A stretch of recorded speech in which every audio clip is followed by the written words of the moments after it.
True tea. I was away from my garden for 2 weeks solid. Oh, the air conditioner went off, thank God.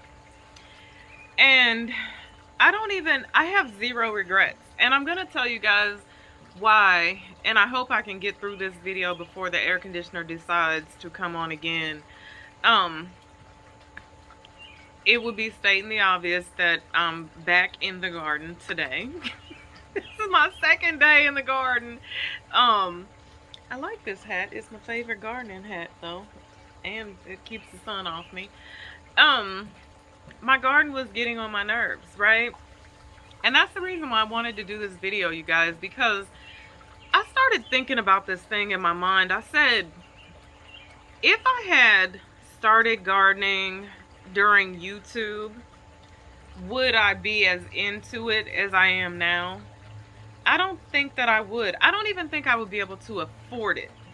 Because YouTube, man, YouTube overcomplicates gardening, IMO. That's just my opinion.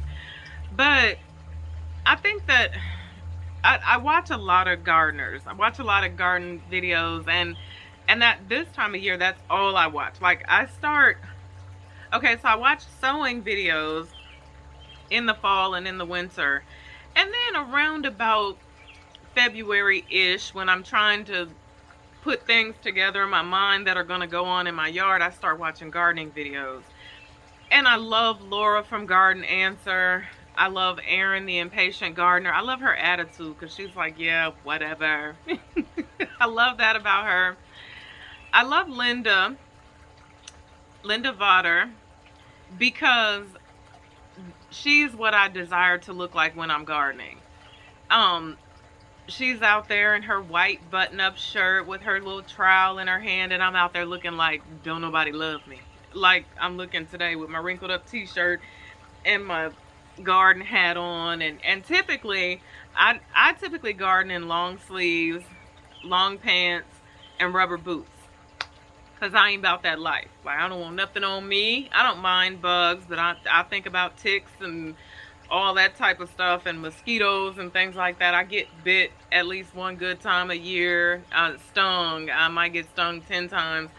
But I watch a lot of gardening videos, and sometimes I watch these videos and it's gardeners pulling up like in 10 different videos with a truckload full of plants and graciously popping these plants in 150 plants a day, or you know, and then there's the list of everything that they're using that amateurs must run out and get. And y'all know what I'm talking about. The tone family, we can start with that. The biotone, the plant tone, the evergreen tone, holly tone. Man. And I have a cabinet in my greenhouse full. I call it plant dope. I have an entire cabinet. It can either grow it or kill it. Everything that's in this particular cabinet. And so I watch these videos and I think to myself, like, is it really this complicated, right?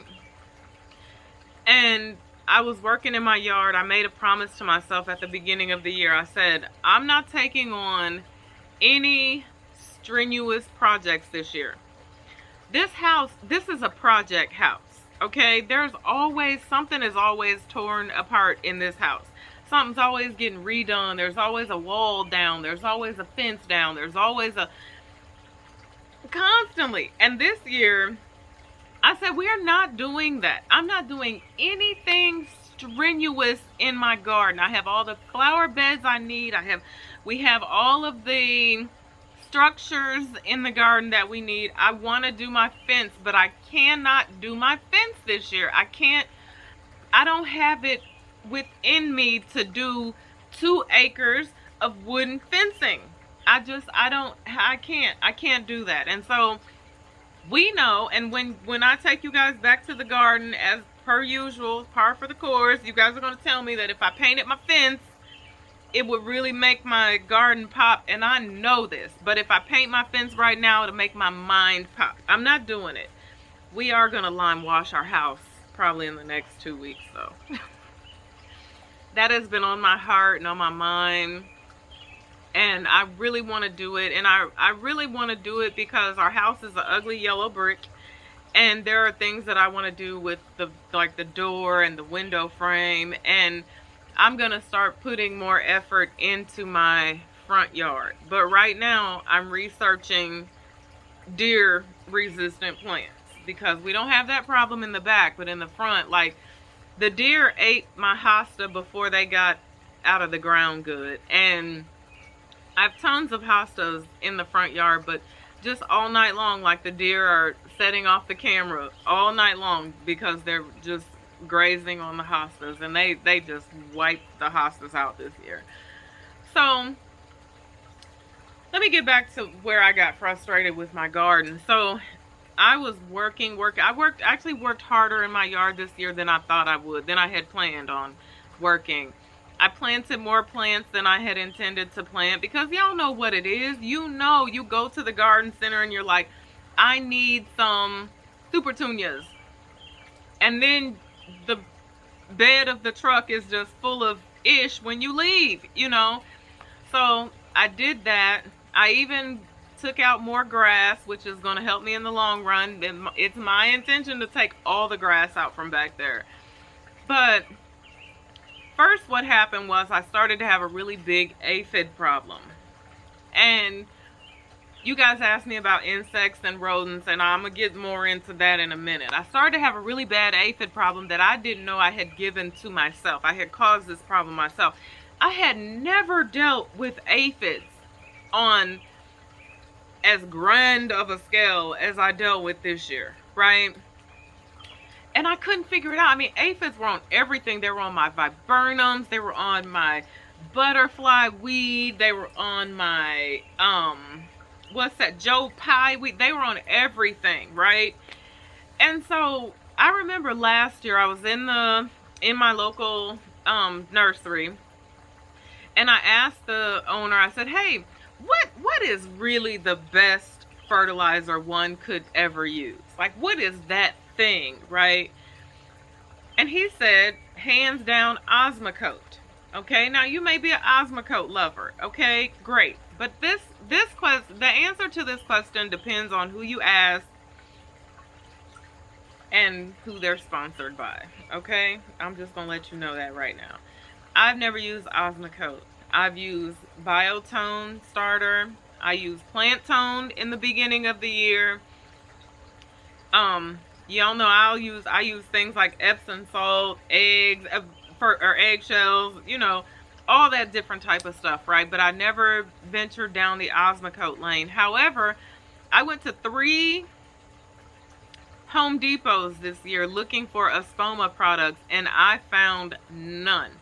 Home Depot has some little knockoff line of fertilizers this year in my area. Well, actually, I went to 3. And so they did have Osmocote. So I bought Osmocote. I didn't read Osmocote's instructions. It came with a scoop. So I figured if it comes with a scoop, then damn it, a scoop is what it is. Everything's getting a scoop.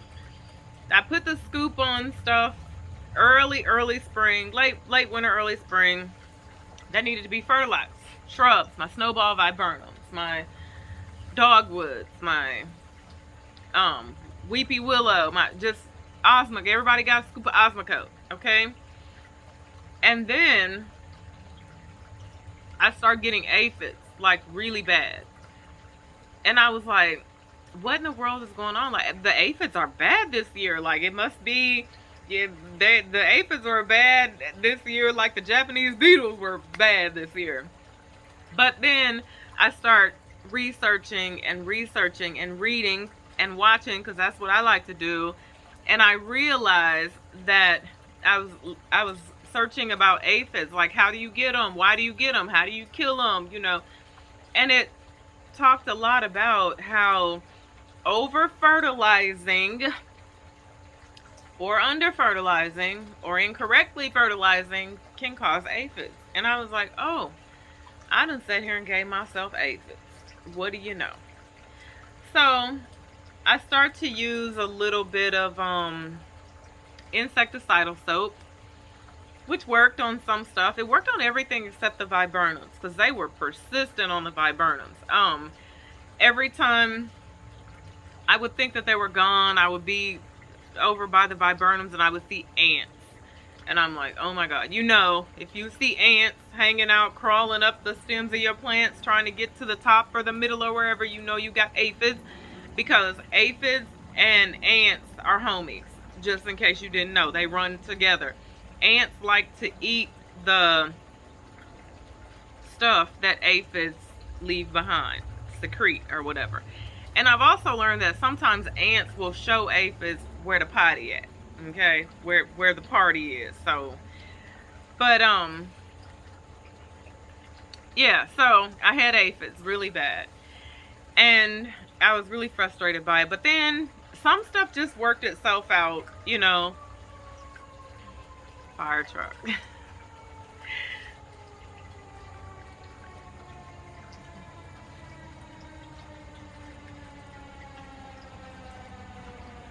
Okay, well, you know, it is what it is.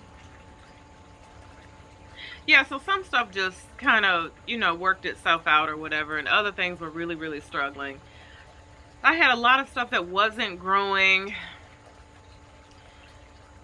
Some stuff was struggling. I planted that weeping, the Ruby Falls red bud, struggling bad. I mean, it was just dropping leaves like crazy, and I was like, oh my God, is this transplant shock? Which I really don't believe in, because I also believe that transplant shock is really self-inflicted. I believe that transplant shock doesn't happen to me often, and when it does, it's only because I did not plant the plant the way that it wanted to be planted. So if you just take the time out, you dig the hole big enough, you water the plant good enough, you make sure the plant's not stressed, put it in there, give it a good feeding or whatever, and leave it to hay alone, typically you won't get transplant shock. But my Ruby Falls redbud was struggling. So many things were just going on, right? And then here come the freaking Japanese beetles. In droves this year. Oh my God. In previous years, when you guys have saw my garden tour, I'm sure that you have saw beetle bags hanging around in my yard. But it took me a minute to realize, okay, wait a minute now. Because the first year we ever put them out, you guys, I am not kidding, we would have to empty the bags every day. Like the chickens was on swole because they had like a real good source of protein that year. Yeah, they were, and the bags would be like, well, you just calling them up, you know, you inviting them over to your house when you hang the beetle bags around. So I did away with the beetle bags, right? And this year the Japanese beetles came in with a vengeance. You hear me? They were on everything. They were on my Harry Lauder's walking stick. Oh, y'all know how I feel about that tree I just bought. The contorted filbert is the correct name. They were just demolishing everything. My hops vines looked horrible. Everything was just starting to look horrible. And so you know what I did? I dropped my shovel. I put down my secateurs, and I went inside my house and I started sowing. I was like, you know what? I know that usually the Japanese beetles, they have about a good 2 to a 3 week stint, you know, where they're just going to smash everything. And I'm going to let them smash it. I'm not going to spray things. I'm not going to hose everything down, spray everything down, because the pollinator activity in my garden this year is so breathtaking. It is so beautiful, and I just cannot. And if you don't know, like, you cannot, you know, bug sprays don't know if they're supposed to kill the bees and the butterflies or the Japanese beetles. They don't know. So if you spray everything, there's a chance that you may take out some beneficials, and I need all the beneficials I could possibly get. And I later realized that the beneficials actually really took care of my aphid problem. So there was no way I was going to go out there and kill the Japanese beetles. I think I ended up spraying my I have two contorted filberts. I ended up spraying those, and I sprayed the hop spines because those are things that are not, pollinated. But I went in my house and I stayed in there for 2 weeks. I didn't mow. I think I mowed twice. And the main reason I did that was because I was afraid of what I would be met with when I came back. Because, I keep the grass as low as I can get it back there. Because, we don't need things sliding around while we're back there. I know they're back there, but they stay out of my way and I stay out of their way. And we're able to, coexist like that. But I left. And I went and sewed, and I created some beautiful garments, and you guys are going to see those shortly. But let me tell you what I realized. I realized this thing right here. Your garden does not need you, right? Your garden does not need you. It doesn't need you. And most of what you see people doing, amending soil, like, what? Like, I have 89% native plants in my yard. What the hell am I amending my soil for? My soil is native soil. So when you go drive down, if I go across to the park and I drive through the park and there are all these wildlife type areas or whatever, and they all have Joe Pye weed, they have butterfly weed, they have all native plants. I cannot for the life of me find that little dude that runs through the forest deadheading those plants, weeding, and amending the damn soil. I haven't seen him. Like, if you know where he's at, send him my way. He can help me in my yard. Your garden does not need you. You need your garden. And in order for my garden to be as therapeutic as I need it to be, because that's the reason why it exists. It's supposed to be a peaceful, calming place for me. When I go out there, I'm supposed to be able to look around at everything beautiful and just cry because it's all my work and Mother Nature's work. And my garden is not supposed to be something that makes me cry at night because of the amount of work I have to do in it and the issues that are going on in it. And so I say to you that if you have these pipe dreams about this big, beautiful, lush garden, and you want to start gardening, and you're like, oh my God, but I wouldn't be able to do everything that they do, and I'm just watching these videos, and these people they just plant things with style and grace. You don't have to do that. You don't have to do that to have a healthy, beautiful, thriving garden. You don't have to do that. Plant a lot of native plants. Go drive around your neighborhood and see what is growing good in the most unattended yard in your neighborhood. See what your neighbors are able to grow and what they're not able to grow, right? I told you guys a long time ago that I learned, and I'm not going to stay on here forever because I am going to do a tour, and that's going to be the next video that I'm going to upload because you guys have got to see my yard. The one that I didn't tend to for 2 weeks. It is so beautiful. But I learned how to garden from an older gentleman. He was much older than I was. I was really, really young. And I told him, he was my neighbor. And I've told this story before, how when I moved into this house, all the other neighbors told me, don't talk to him. He hates people. Like, don't ever speak to him. He's racist and he hates people, right? But he had the most beautiful yard ever. And he would just be out there every day, and he would be on his hands and knees, and all he moved around with was a little hand shovel and a knee pad. I never saw him with biotone, plant tone, evergreen tone. I never saw him with any of that. And one day I went over there, and I was so meek and so young, and I was like, oh my goodness, your yard is so beautiful. I want to learn how to do this. And he was like, you want to learn how to garden? I was like, yes. Would you teach me how to do this? And he was like, dig a hole and put the plant in it. And I was like, really? And he was like, well, kinda. But he did. He taught me a lot of stuff, and he helped me, and we got to be friends, and he was the nicest man ever. If he was racist, I mean, I never saw it. But It was very simple for him. He did things very old school like. And I told myself, I'm going to be taking it back to the old school in my garden. Y'all keep all that fancy schmancy, because honestly, I find that it causes me more problems and more heartache than anything else. I'm going to garden the way I've always gardened. I'm going to do it with no gloves on most of the time, and my damn knee pad and my shovel, and I'm not going to be lugging around 32 bags of espoma